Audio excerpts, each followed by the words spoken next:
Let's dive into a rather intense situation that unfolded this week. A clash of titans, if you will. It all centers around Defense Secretary Pete Hegseth and Fox News' very own JenniferGriffin. These are two individuals known for their strong stances and unwavering dedication to their respective fields. The setting?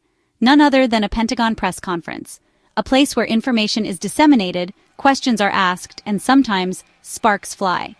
So picture this. It's early Thursday morning. The sun is just beginning to peek over the horizon, casting a golden glow on the imposing Pentagon building.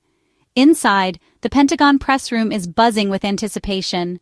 Reporters from various news outlets are setting up their equipment, reviewing their notes, and preparing to grill the defense secretary on the latest developments.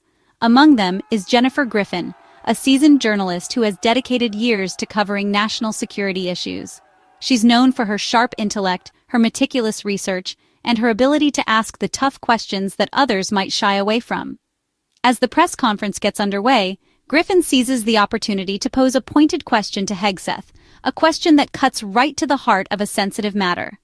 The question revolves around the recent U.S. bombing of Iran's nuclear facilities, a topic fraught with political and strategic implications. The world is watching, eager to understand the details and the potential consequences of this action. Specifically, she wants to know if all the highly enriched uranium, the key ingredient for nuclear weapons, was accounted for at the Fordow site, the target of the bombing. The implication is clear. Was the mission truly successful, or did some of the dangerous material escape destruction? Griffin backs up her question by citing satellite imagery, a powerful tool for verifying information in the modern age. These images purportedly show trucks near the facility just days before the attack, raising suspicions about the movement of materials. Now here's where things get interesting. Hegseth doesn't exactly answer the question directly. Instead of providing a clear and concise response, he pivots. Instead, he turns the spotlight on Griffin herself, shifting the focus from the substance of her inquiry to her journalistic integrity. He accuses her of consistently misrepresenting facts, a serious charge against any journalist, especially one covering national security. And he doesn't stop there. He goes on to suggest that she does it intentionally, implying a deliberate effort to distort the truth. Now, it's important to remember that Griffin is no stranger to tough questions or tense rooms. She's a seasoned professional who has navigated countless high-pressure situations throughout her career. So she doesn't back down. She sits up straighter, her eyes fixed on Hegseth, and pushes back against his accusations.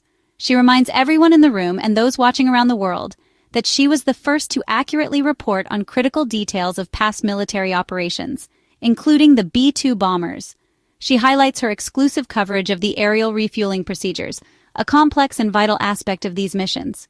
She emphasizes her comprehensive understanding of the entire mission, from planning to execution. In essence, she's saying, I know what I'm talking about and I'm not about to let my credibility be questioned. Hegseth, seemingly unfazed by her rebuttal, shrugs it off and moves on to the next question, leaving the exchange hanging in the air. But the moment doesn't just fade away into the background noise of the press conference. It lingers, sparking conversations and raising eyebrows. Many reporters in the room, particularly female journalists who have faced similar challenges in their careers, take notice of the exchange. They call out what they perceive as sexism, a subtle but undeniable undercurrent in Hegseth's dismissive treatment of Griffin. They also condemn what they see as unfair smears, an attempt to undermine Griffin's reputation and silence her critical reporting. But the story doesn't end there. The tension from the press conference was merely the opening act in a larger drama. In a subsequent report, Griffin revealed that Hegseth had allegedly shared sensitive operational details in an unsecure channel. Specifically, she claimed he divulged classified information in a group chat, a form that is not authorized for such sensitive communications. This is a serious breach of protocol because if true, it could have potentially put U.S. service members at risk by exposing operational vulnerabilities. Hegseth, predictably, vehemently denied ever leaking any classified information, dismissing the allegations as baseless. And as if that wasn't enough to keep Hegseth occupied, another controversy emerged, adding fuel to the fire. Hegseth also had to respond to accusations regarding his use of taxpayer funds, allegations that raised questions about his ethical conduct. Specifically, he was accused of misusing taxpayer funds on home repairs, a charge that carries significant political weight. However, Hegseth flatly rejected these claims, asserting that the repairs in question were scheduled before he even assumed office, thus absolving him of any wrongdoing. All of these events, taken together, point to a much bigger battle, a fundamental tension that exists at the heart of our democracy. It's a battle over trust, specifically the trust between government officials, who are responsible for protecting national security and managing public resources, and the press, who are tasked with holding those officials accountable. JenniferGriffin, despite facing personal attacks and attempts to discredit her, stands firmly by her reporting, refusing to be intimidated. And Pete Hegseth, equally resolute, stands by his pushback, defending his actions and his integrity. In moments like these, when tensions run high and accusations fly, I'm reminded just how incredibly important it is to have tough questions being asked, questions that challenge those in power.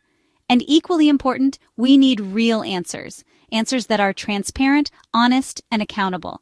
Because ultimately, that's what a healthy democracy depends on: an informed citizenry, a free press, and a government that is accountable to the people.